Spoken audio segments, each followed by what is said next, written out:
আজি আমি বিয়া খাবলৈ আহিছোঁ। এয়া বিয়া ঘৰত উপস্থিত আছোঁ।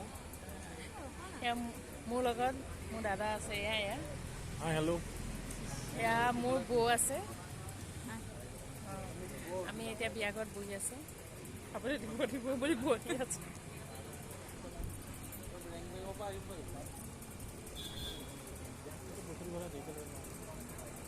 হাই হাই